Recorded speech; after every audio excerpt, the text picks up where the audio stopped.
अस्सलाम वालेकुम दोस्तों।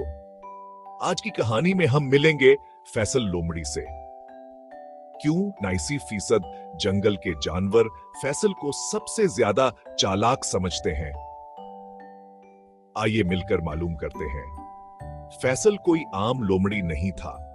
वो बहुत होशियार, चालाक और हर चैलेंज के लिए तैयार रहता था। एक धूप वाले दिन फैसल को एक भूखा और गस्से वाला रीछ मिला जिसने अपना सारा शहद खो दिया था। फैसल ने कहा, परेशान ना हूं जनाब रीछ, मेरे पास एक तरकीब है। वो रीछ को फूलों के एक मैदान में ले गया जहां शहद की मक्खियां भंभना रही थी। फैसल ने होशियारी से हिदायत की, यहां इंतजार करें और मक्खियों को देखते रहें। ब्रेक टाइम वो आपको अपने छते तक ले जाएंगी। बिल्कुल वैसा ही हुआ। मक्खियां रीछ को एक दरख्त तक ले गए जो मजेदार शहद से भरा हुआ था।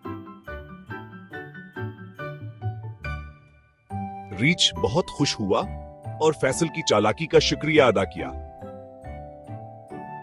फैसल मुस्कुराया और कहा, याद रखें जनाब रीछ, कभी कभी थोड़ा सा सब्र और मुशाहिदा ही काफी होता है।